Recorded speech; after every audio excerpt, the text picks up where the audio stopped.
तो आज से जेएमएम का 13वां केंद्रीय अधिवेशन रांची के खेलगांव में होने जा रहा है। सीएम हेमंत सोरेन की मौजूदगी में केंद्रीय अध्यक्ष शिबू सोरेन 2 दिवसीय अधिवेशन की शुरुआत करेंगे। अधिवेशन का मकसद पार्टी को अब एक राष्ट्रीय पहचान देना है। इस पर तमाम जानकारी के लिए हमारे सहयोगी राकेश हमारे साथ बने हुए हैं। राकेश, अब कुछ ही समय में महाअधिवेशन की शुरुआत हो जाएगी। मकसद बड़ा साफ है, राष्ट्रीय पहचान बनाना है। फिलहाल जेएमएम को अगर देखा जाए तो झारखंड में तो एक बहुत अच्छी पहचान है, सरकारी है जेएमएम का, लेकिन झारखंड के बाहर भी पहचान की मोहताज नहीं है जेएमएम।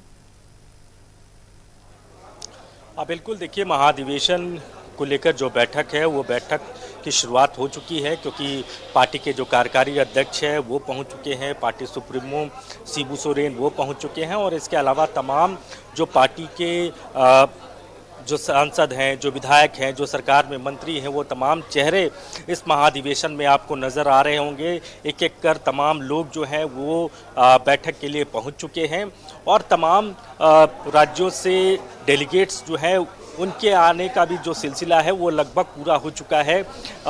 झारखंड सहित बंगाल, इसके अलावा छत्तीसगढ़, उड़ीसा, मध्य प्रदेश, इसके अलावा अगर हम बात करें तो उत्तर प्रदेश, आसाम, तमिलनाडु, ऐसे तमाम दूसरे राज्यों से भी जो डेलीगेट्स हैं, जहां पार्टी का अपना जनाधार है, वहां से लोग पहुंचे हैं। लगभग 4000 से ज़्यादा की संख्या बताई जा रही है। 4000 से ज़्यादा डेलीगेट्स जो हैं वो इस महाधिवेशन का हिस्सा हैं, और 2 दिनों तक ये महाधिवेशन चल रहा है। जहां तक आपका सवाल है कि राष्ट्रीय स्तर पर पार्टी की पहचान आगे कैसे हो, तो उसको लेकर इस महाधिवेशन में चिंतन होगा, मंथन होगा, कई तरह के प्रस्ताव आएंगे, कई तरह के सुझाव आएंगे, और उसके बाद पार्टी आगे कैसे अपनी जो पहचान है उसको राष्ट्रीय फलक पर लेकर जाए। क्योंकि मौजूदा वक्त में झारखंड मुक्ति मोर्चा रीजनल फोर्स के तौर पर पूरे अगर आप देखें तो प्रदेश में तो सबसे मजबूत है ही, राष्ट्रीय स्तर पर भी पार्टी पहले से कहीं ज़्यादा मजबूत हुई है। वर्तमान में पार्टी 34 विधायकों के साथ अभी सरकार में है, सत्ता में है,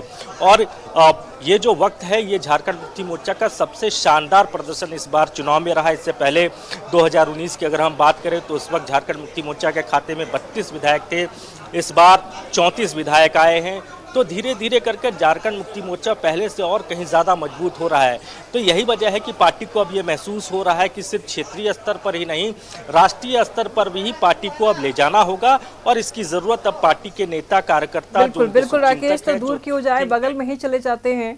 बिहार की ही बात कर लेते हैं। बिहार में विधानसभा चुनाव होने जा रहे हैं। क्या ऐसे में, क्योंकि देखिए यहाँ पर झारखंड में भी अगर देख ले तो आरजेडी है, कांग्रेस है, और बिहार में भी आरजेडी की अच्छी पकड़ है, तो क्या लगता है बिहार में भी अपनी किस्मत आजमाएगी जेएमएम? क्या विधानसभा चुनाव में अपनी उम्मीदवारों को उतारेगी जेएमएम? अब बिहार में पार्टी का जनाधार रहा है, वहाँ उनका अपना संगठन है, और पहले भी बिहार में झारखंड मुक्ति मोर्चा का प्रतिनिधित्व रहा है। तो इस बार भी चूंकि अब 6 महीने के अंदर में बिहार में चुनाव है, तो पार्टी की नज़र है बिहार इलेक्शन पर।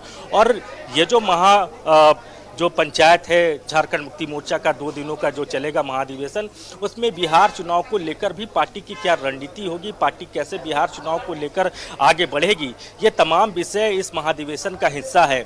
और पार्टी बहुत मजबूती के साथ बिहार चुनाव में दमखम के साथ अपनी उपस्थिति दर्ज कराना चाहती है, क्योंकि पार्टी का साफ तौर पर कहना है कि वहाँ हमारा संगठन है, पहले से हमारा वहाँ प्रतिनिधित्व रहा है। पूर्व में एक सांसद भी हुआ करते थे, बिहार में विधायक भी हुआ करते थे। तो जो बॉर्डरिंग एरिया है, जो झारखंड से कनेक्ट करता है, वैसे विधानसभा क्षेत्रों पर झारखंड मुक्ति मोर्चा की नज़र है। लगभग 10 से 12 ऐसी सीटें हैं जहां पार्टी अपना उम्मीदवार देने पर विचार कर रही है, और इसी महाधिवेशन में उन तमाम विषयों पर चर्चा होगी, और ये तय किया जाएगा कि पार्टी आगे कैसे बिहार चुनाव में अपनी उपस्थिति जो है वो दर्ज करे। हालांकि यहाँ महागठबंधन का हिस्सा है आरजेडी, लेकिन पिछली बार भी कोशिश की गई थी झारखंड मुक्ति मोर्चा की तरफ से कि वहाँ महागठबंधन में उनको जगह मिले, सीटें मिले, लेकिन आरजेडी ने वहां सीटें उनको नहीं दी। इस बार भी एक कोशिश जरूर होगी कि महागठबंधन के तहत ही चुनाव लड़ा जाए। अगर बात बनी तो ठीक, नहीं तो राकेश, सवाल इस बीच में ऐसे उठता है कि जब विधानसभा चुनाव हो रहा था झारखंड में और तेजस्वी प्रसाद यादव आए थे, जितना उनको सीट चाहिए था, क्या जेएमएम ने सीट सैक्रिफाइस की थी? सवाल तो बड़ा है।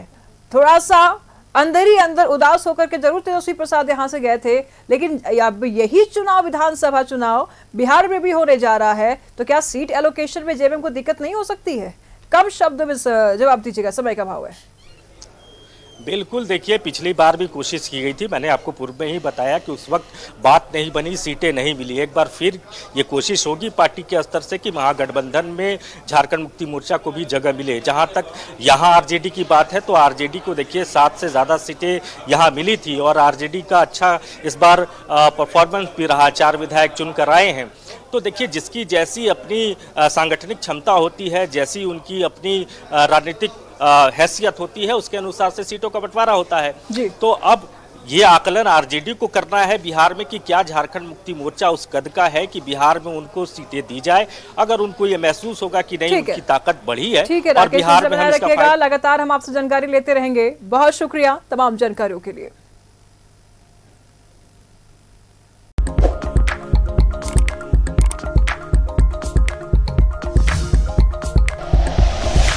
Like and share videos, subscribe करें हमारा चैनल और प्रेस करें बेल आइकॉन। न्यूज़ 11 भारत, सच है तो दिखेगा।